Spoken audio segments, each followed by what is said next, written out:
विद्यार्थी मित्रांनो नमस्कार। आजच्या लेक्चर मध्ये आपण बघणार आहोत ऍसिड म्हणजे काय आणि बेस म्हणजे काय। आपल्याला माहित आहे कन्सेप्ट ऑफ केमिस्ट्री मध्ये या दोन्ही गोष्टी खूप महत्त्वाच्या राहतात। केमिस्ट्री या सब्जेक्ट मध्ये या दोन्ही कन्सेप्ट जे आहेत त्या अत्यंत महत्त्वाच्या आहेत। पहिली तर गोष्ट ऍसिड म्हणजे काय आजच्या लेक्चर मध्ये आपण बघूया।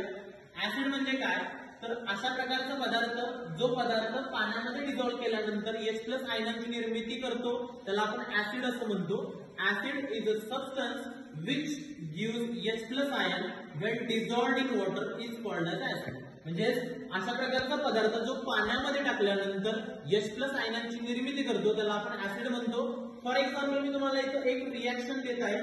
फॉर एक्झाम्पल मी समजा एखादा ऍसिड घेतलं HCl ज्याला आपण हायड्रोक्लोरिक ऍसिड असं म्हणतो। जर ते पाण्यामध्ये म्हणजे ऍक्वस मीडियम मध्ये टाकलं तर आपल्याला H+ आणि Cl- अशा आयनांची निर्मिती होताना दिसते। याच्यामध्ये मेजरली H+ आयन दिसतात म्हणून त्याला आपण ऍसिड म्हणतो, कारण ते पाण्यामध्ये ऍक्वस मीडियम मध्ये आपल्याला H+ आयन मिळवून देतात। आता आपण बघणार आहोत बेस। बेस म्हणजे काय?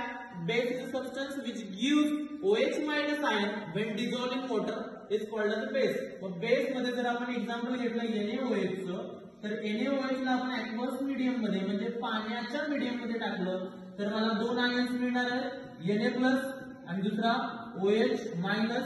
हा पदार्थ पाण्यामध्ये टाकल्यानंतर OH- आयन देतो म्हणून त्याला आपण बेस म्हणतो। आणि ऍसिड म्हणजे काय तर H+ आयन देतो, रिलीज करतो पाण्यामध्ये टाकल्यानंतर त्याला आपण ऍसिड म्हणतो। तुम्हाला जर हा व्हिडिओ आवडला असेल तर लाईक करा, सबस्क्राईब करा आणि शेअर करा। धन्यवाद।